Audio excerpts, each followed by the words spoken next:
The subject for the morning has been an object of considerable controversy.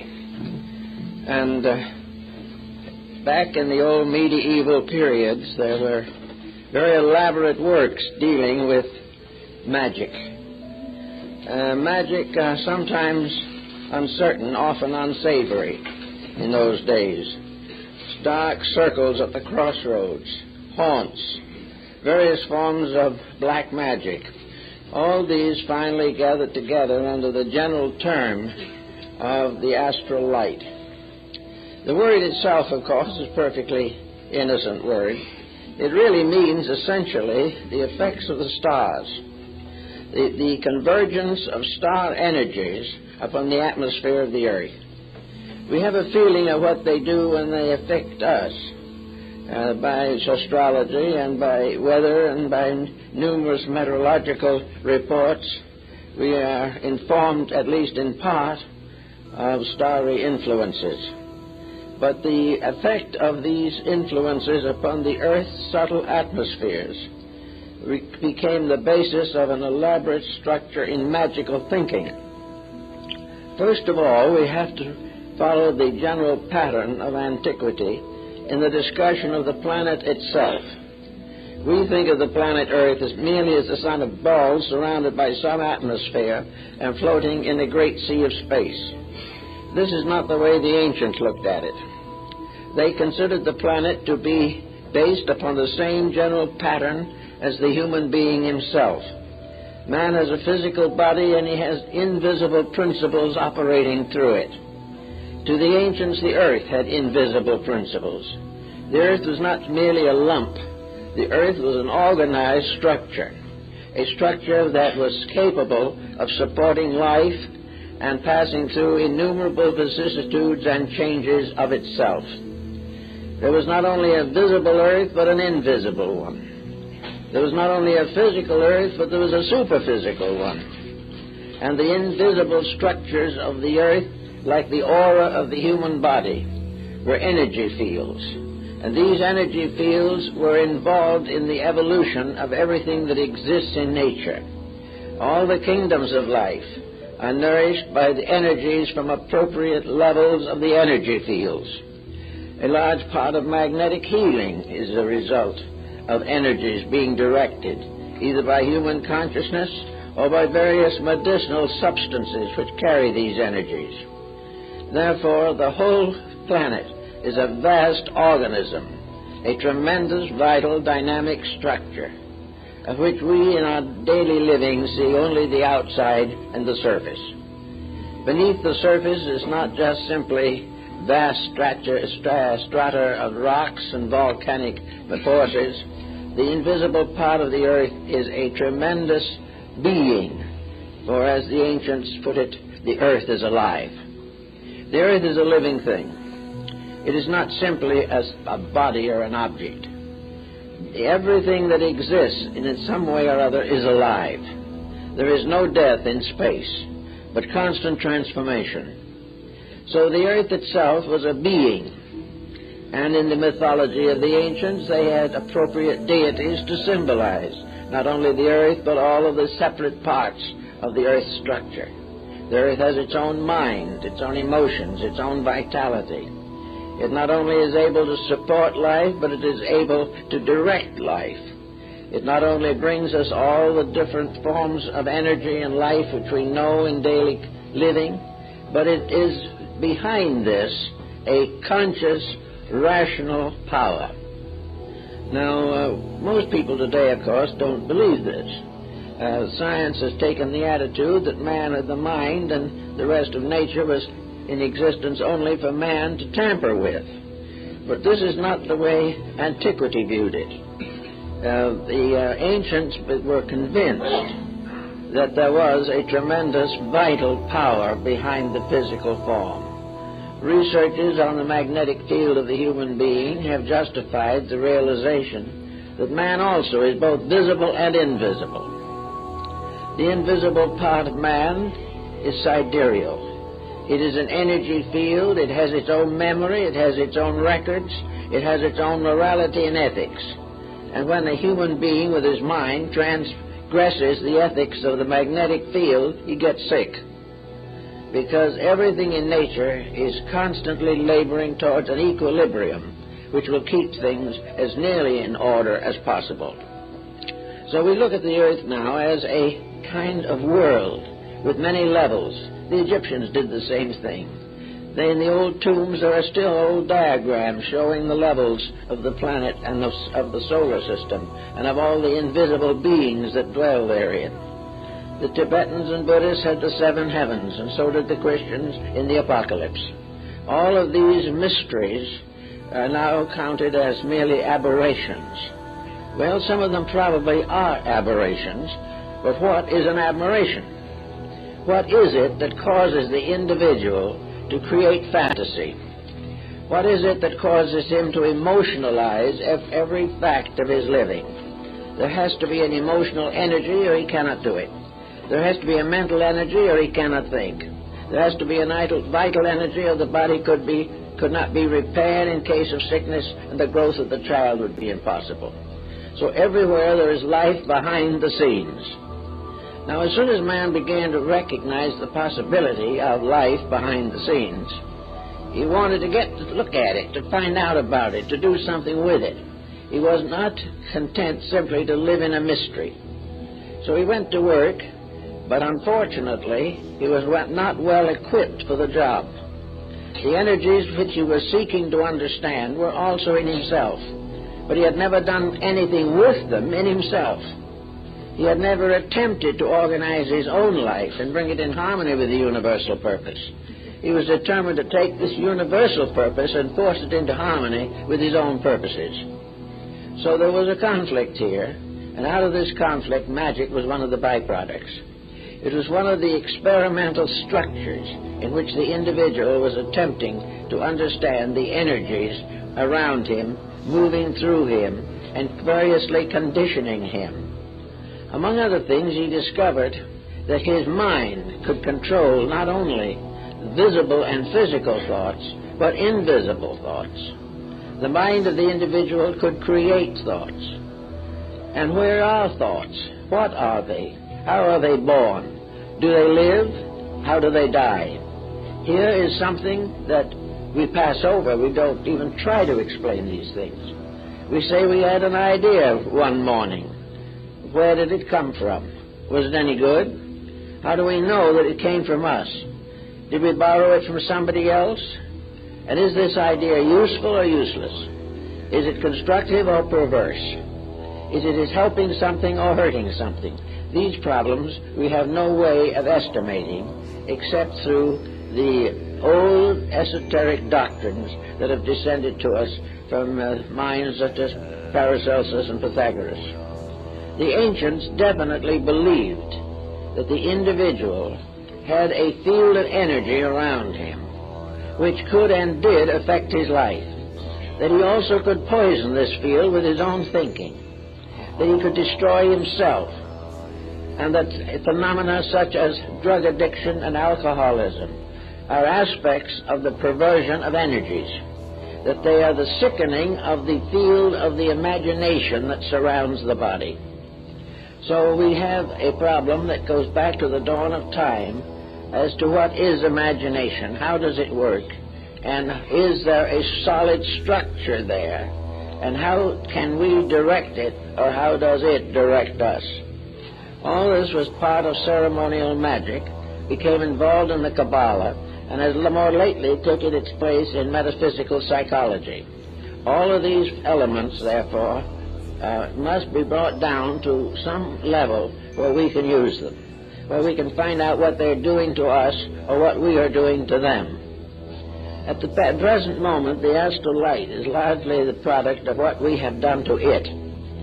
This field is a kind of field of the ghost world. It is the field of the invisible, but in a sense bound to the visible form of life. The Egyptians knew this ghost or phantom world. They also equated it with sleep and dreams, and believed in many cases, and perhaps correctly, that the dream life of the individual is not a mere fantasy, it is a fantasizing of something else. Anyway, we find in modern thinking there has come out of it all a kind of concept of magic. The magic of accomplishing certain purposes by dramatic intensities of the will. With magic also has come an absolutely necessary correlative, and that is ritual. Now, the Indian on the reservation here in the Southwest is a good example of a primitive magic lingering on through time. An Indian finds a little pebble. It is a nice little pebble. He puts it away to keep, but the pebble is still a pebble. But later he finds another pebble, which he likes, and he puts it side by side with the first one. He likes the combination, so he ties a thread around it and put a feather in one end, and it isn't two little rocks anymore. It is now a fetish. Now, a fetish is something that has magic power, a combination of things that is not ordinary. Things in their ordinary states are not fetishes, but when they are put into an extraordinary relationship with themselves or each other, then they gain magical influence. And the two little stones that would have done nothing in their natural state suddenly may have the power of life and death in the mind of the Indian who has created a fetish from them. This is another aspect of the same thing as the so-called ghost and dance and mask rites of ancient peoples. We have an exhibit in the library here now of the sacred masks of the Southwest American Indians. The Indian is perfectly aware of the fact that the mask is made by himself. He is perfectly aware of the fact that when he is wearing it, he is still himself. But when he combines the mask with himself, something happens. While he is wearing this mask, the astral light has stepped into his consciousness. Magic. He is no longer simply a member of the tribe. He is now some kind of a strange being conjured up by sorcery, conjured up by imagination, by ritual, rite, and symbol. Therefore, the Indian, I've been up to where they put these dances on once a year, and a young Indian, for instance, with a mask, will be approached by his own family, his wife, his mother. But when he is wearing the mask, they will pray to him as a god. The moment he takes it off, he's back on earth.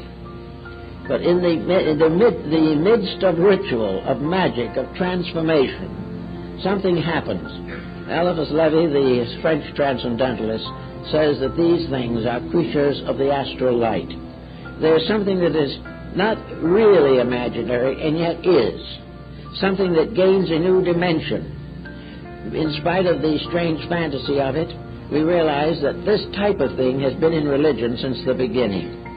One of the most common forms of this in religion is the relic, something that belonged to a venerated person, something that has healing power because it belonged at one time to the body of a saint or something of this nature. These things are extensions. And like the healings of various Christian mystical shrines, like St. Anne de Beaupré in Canada, or Lourdes, this place is magical. It is magic because a strange story has been built up around it. This story transforms the commonplace into magic. Magic of ritual, magic of sacred accounts, legends, lore, and all these things suddenly transform objects of common usage into things extremely uncommon, things possessing strange and secret powers. Now, where do these powers come from? In a sense, they must come from believing. If you did not believe in them, they would not exist. But what is it in the person that by believing can change his entire life?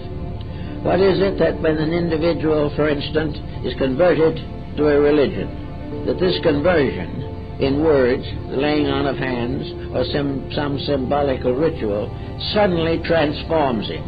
He has ceased to be a sinner and is becoming a saint. Some strange healing takes place from a source difficult to analyze.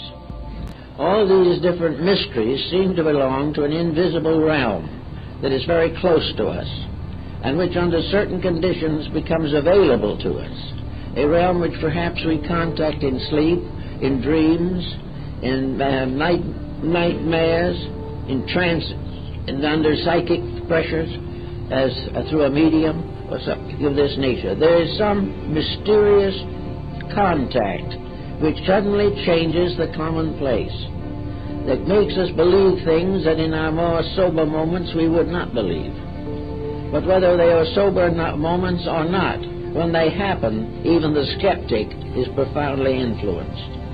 There is something around us that the ancients knew that changed things.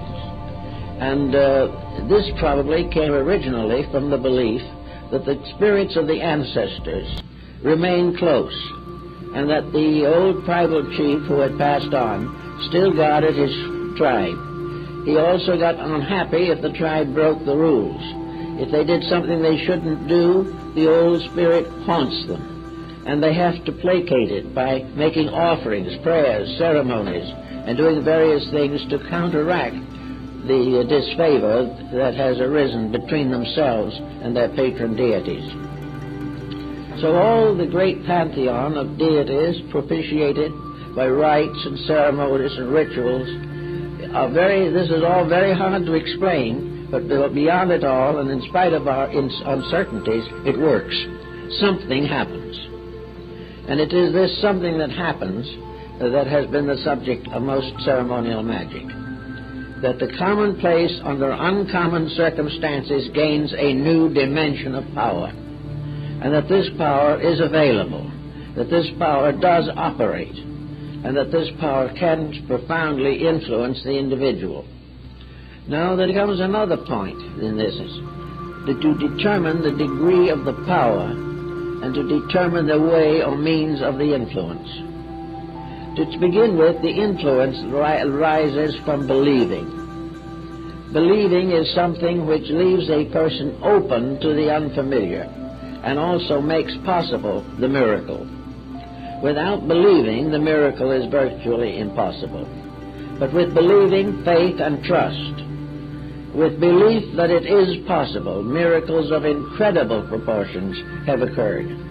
There is no doubt in the world that there is a means or power by which the individual can attract certain forces or circumstances out of the strange mystery of the inner worlds which he inhabits. So we have to come now to the consideration of the structure of magic and how it really came into existence. I think we must first of all determine that behind the physical world there is a world of energies, and that these energies are stratified. That behind the physical body is an etheric energy, a kind of ether which permeates the body, and that much difficulty and sickness and sorrow and misery result from the defects which arise in the ether. The etheric body is attached to the physical body, largely in the area of the spleen, and the physical body is constantly energized from a certain definite structure. In other words, the energy that comes into the body of the individual is supposed to arise primarily from nutrition, from air, and from sidereal influences of one kind or another.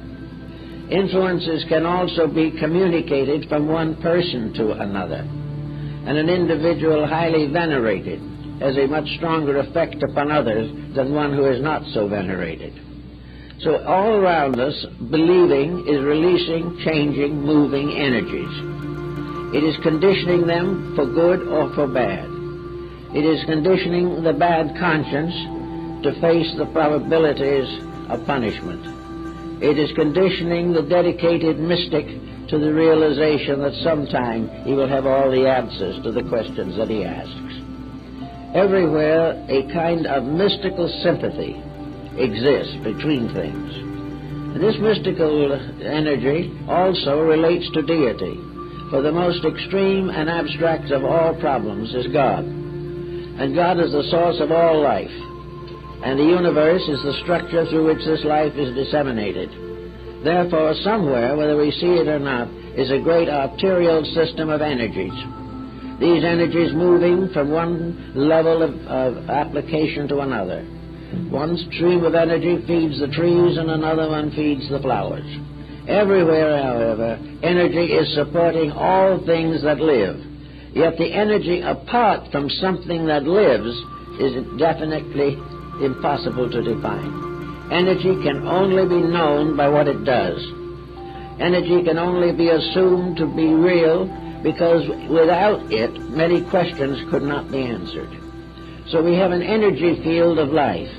This energy field is part of the health of each person.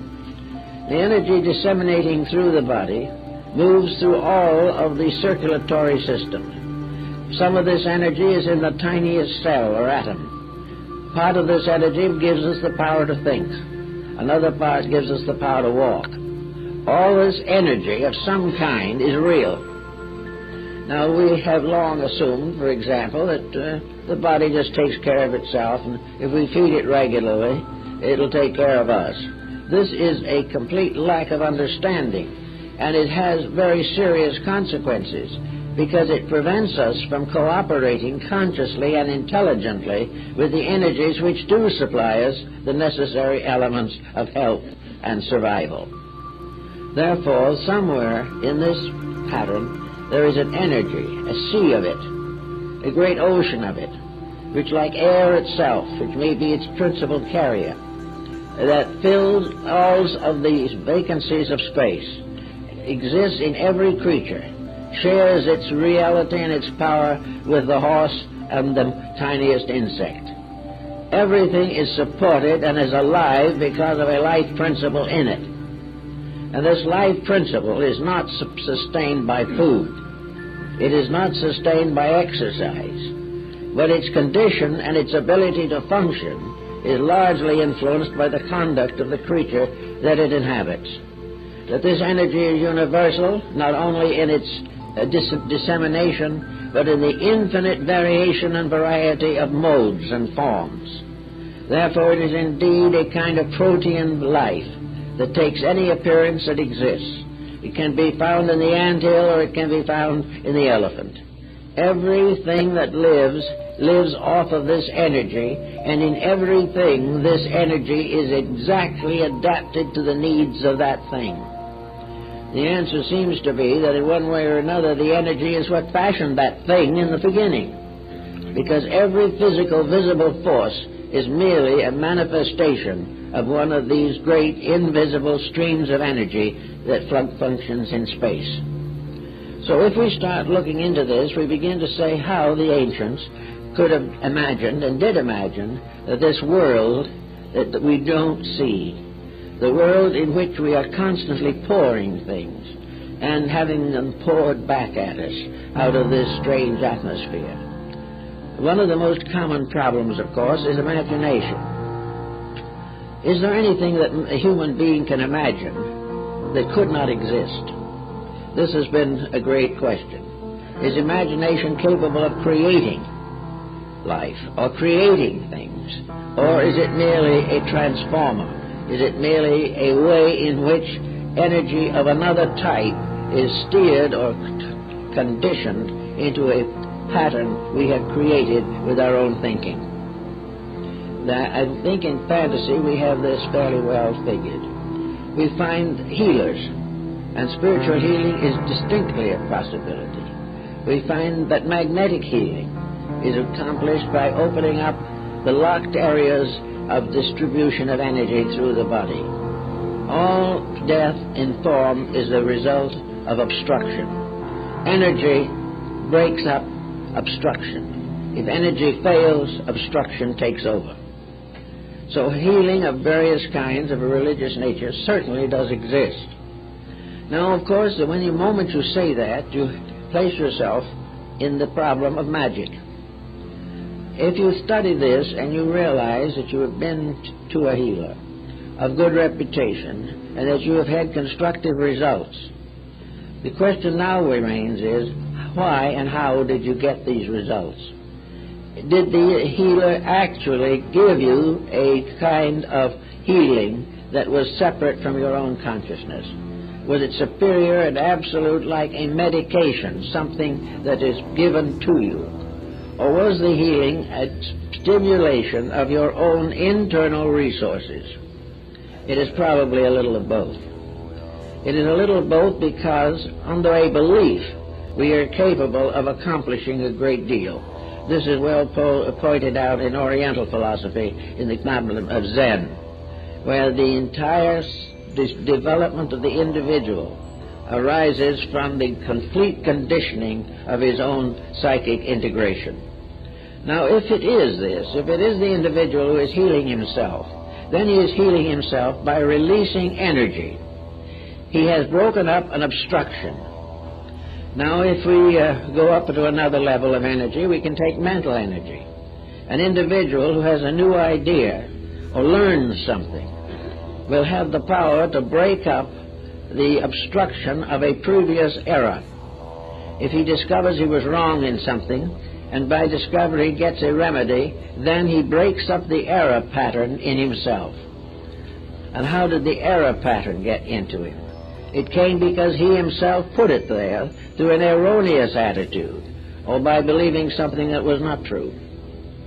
So the correction and the ailment are tied together by one great factor alone, and that is energy. Energy which permits all changes and transformations to occur.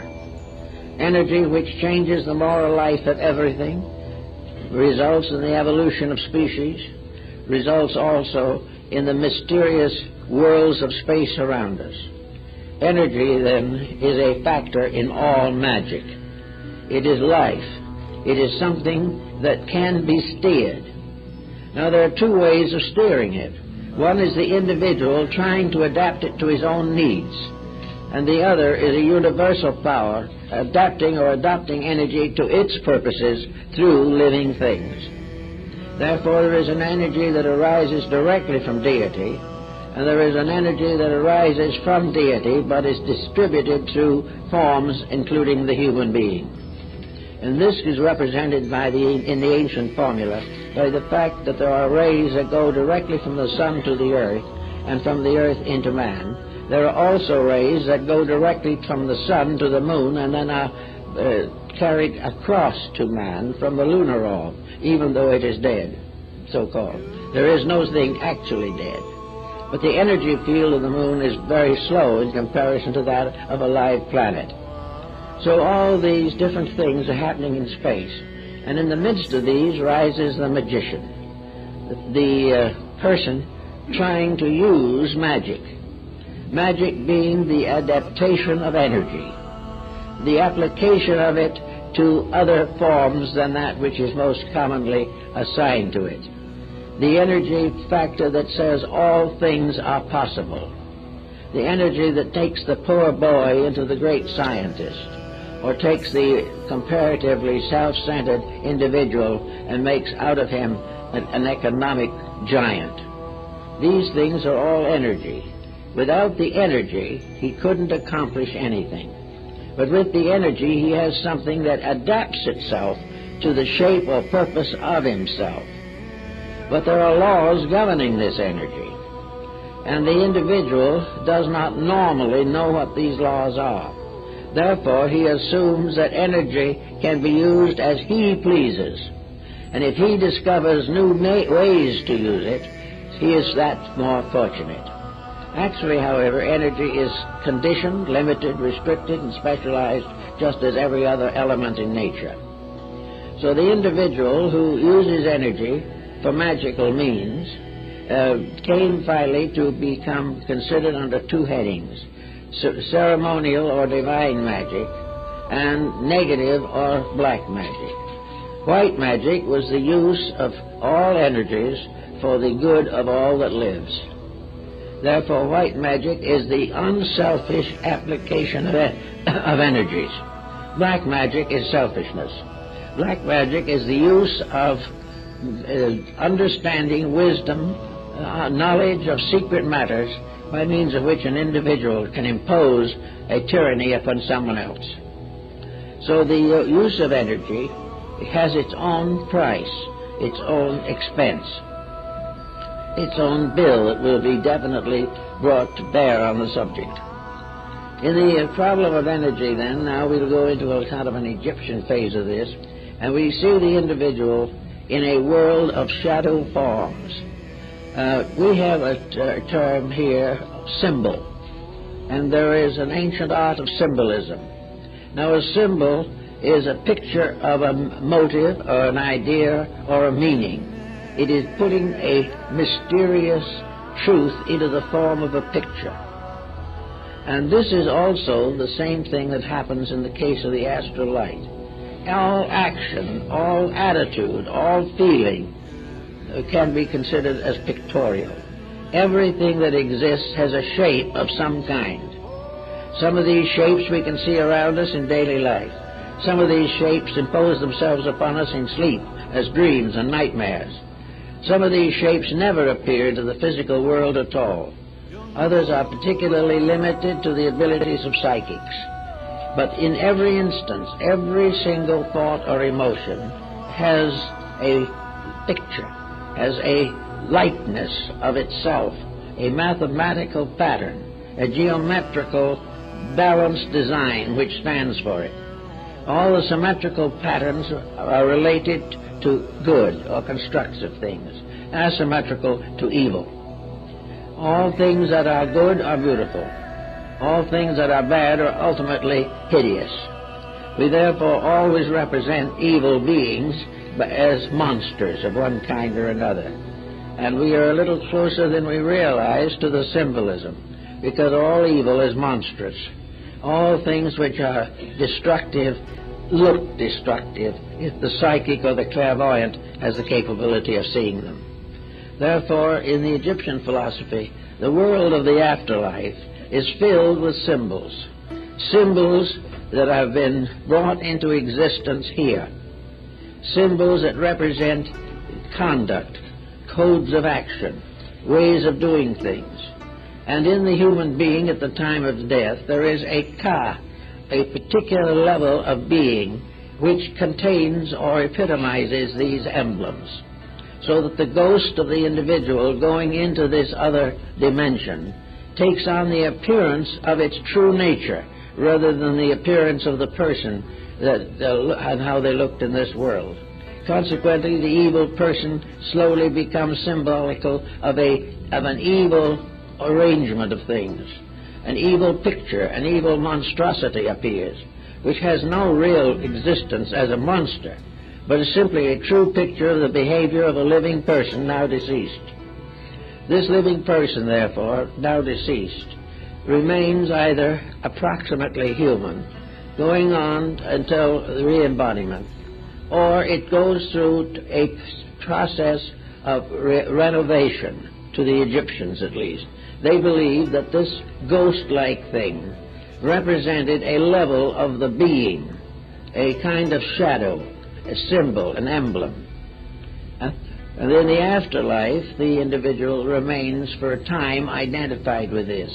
Finally, the true person departs from the emblem, having overcome it through experience and through greater understanding, and ascends, and the ghost monster slowly disintegrates and into a kind of inferno in which there is no longer any life in it. The Egyptians and Greeks, however, believe that occasionally these ghosts were taken on by entities that are not human or might have been at some time, and therefore become obsessing or possessing spirits. And in black magic, like the case of Dr. Faust, we hear that ultimately his devil took him, and Faust was forced to face the consequences of his own evil deeds. Actually, though, the actual procedure, while it is symbolized in the diagrams of Tibet, where we find all kinds of beings, divine and monstrous, they are all parts of this vision period of the astral light. They are parts of things that are not essentially true, but are non-essentially present due to the complications of rational thinking or emotion. If, therefore, the individual having negative attitudes wishes to, in one way or another, misuse the psychic energies, or misuse the other forms of etheric vitality which they need to live with. If this happens, then trouble is bound to happen as a consequence. There has to be a negative reaction, and this we find where in Europe there's museums, there are numbers of pacts signed between human beings and demons. These pacts were that the demon should serve the human being, as in the case of Faust, for a certain number of years, after which the human person gave his soul to the evil one as compensation or as a payment of this debt. This type of thinking, of course, is not exactly possible of rationalization, but it does indicate that the individual believes that if he gains through evil some profit, some security or success, he is ultimately going to pay for it. That the evil which he uses for his own benefit will sometime turn on him and punish him. So all of these mysterious energy levels have a high ethical standing. They permit no misuse of any natural force or combination or pattern of forces without consequential punishment. So we have all this to think about, and then we come right on down to a little bit into our modern way of life and see what we can think through on this particular level. Being surrounded by energies that we need to live, we now begin to realize, simply in eugenics and hygienics, that these energies must be conserved and that our various attitudes in life must be correct, or in some way or another we are going to get into trouble. We're in trouble one way at the present time, particularly in the narcotics problem. As far as the scientist and the social worker is concerned, the narcotic addict is simply an individual with a weak disposition who has formed a destructive habit which will ultimately destroy him. This is, however, not exactly the whole story. In the old days, it would have been taken for granted that this type of thing is one way of selling the soul to evil. In other words, the individual who in weakness or in indifference destroys or damages his own body, creates an attraction and the very habit-forming quality which he has become addicted to, cocaine or something of this nature, while he is still alive. A kind of vampire, a kind of incubus, representing deceased drug addicts. They damage the etheric atmosphere and move in on the individual with a possessing power.